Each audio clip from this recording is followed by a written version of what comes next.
When you think of the Amazon effect, you might think of how the e-commerce giant, at least if you've heard, maybe trashing big chain retailers and their stocks. Well, others have complained that Amazon has crushed the mom and pop small businesses as well.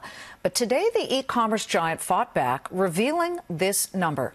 More than 1 million U.S. small businesses sell big on Amazon's site. Take a look at this. There are more than 175,000 smaller retailers on Amazon from California, followed by New York with more than 81,000, and then Florida coming in third place with more than 75,000 small businesses who move their wares and their products on Amazon.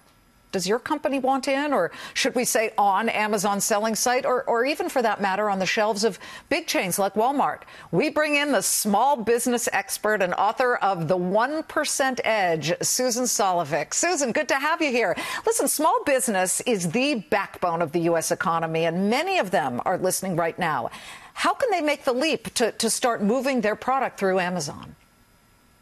Well, you know, it's really quite easy, Liz, to sign up for the Amazon Marketplace, and it was brilliant for Amazon to do this. A lot of people criticize Amazon for this, as you were saying, but, you know, Amazon gives a small business a greater market and opportunity to reach new customers. So it's really very easy. If you want to sell a lot on Amazon, there's a professional fee that you pay. It's about $40 a month, or you can have as an individual, except you're limited to the amount of product that you can sell.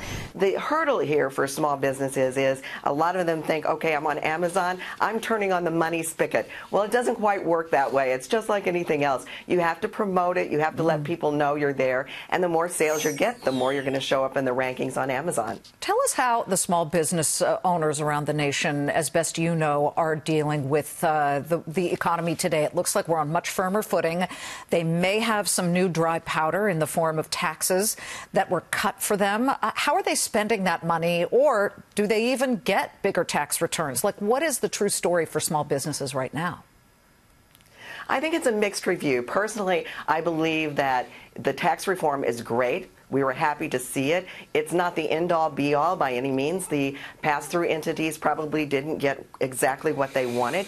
But what is really telling to me is, for the first time, we are seeing historical highs in terms of the numbers of job creation from small businesses. So that says, hey, we have a good economic outlook. Many of them say, the majority of them say they're going to have better revenues this year than they had last year. They're very optimistic about what the future holds, but they're having a hard time filing qualified applicants. Well, I've got your book, The 1% Edge, and the best example of this, and we were reading it, you brought in Build-A-Bear, which of course is that customize your own teddy bear company. But what did they do right, and what does that mean, the 1% Edge?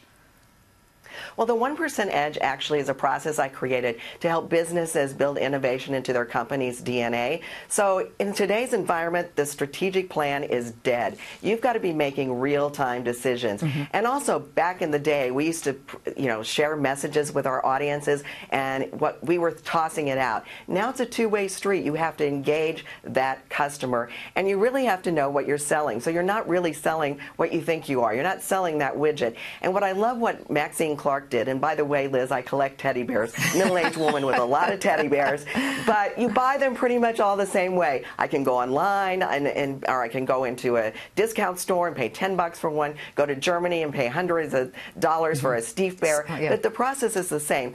Maxine Clark realized she wasn't selling teddy bears. She's selling experiences and memories. Well, that's where you take that special person in your life. There's still a line out the door on Fifth Avenue at Build-A-Bear these days. I had a kid's birthday party there for my daughter once. It's true. It's an experience versus just a teddy bear. That's the 1% Edge. Everybody should read that book if you've got a business.